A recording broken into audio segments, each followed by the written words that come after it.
Mga basura na yan dahil karamihan ng mga basura ay mga hospital waste. Kaya dapat hindi na pinapatagal yan either itapon ng maayos sa Pilipinas para hindi maging banta sa kalusugan o ibalik sa Canada dahil hindi biro ang mahigit 3 taon nang nakatambay yan sa port natin ang ganong kadaming basura na umabot ng mahigit 80 container. Kaya posible talagang maging banta sa kalusugan natin. Kaya hindi pwedeng patagalin pa. Kaya nung nagbabala si PRRD ay tumugon naman agad ang Canada at sila mismo ang nagpakuha sa kanilang basura. Karga mo yan doon sa barko, load it the containers to a ship and I will advise Canada that your garbage is on the way.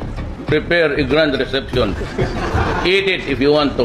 At base sa ulat ay gumastos ng mahigit $1,000,000 maibalik lang sa bansa nila ang mga basura. Kaya nang nabalitaan nyo ng mga karatig Southeast.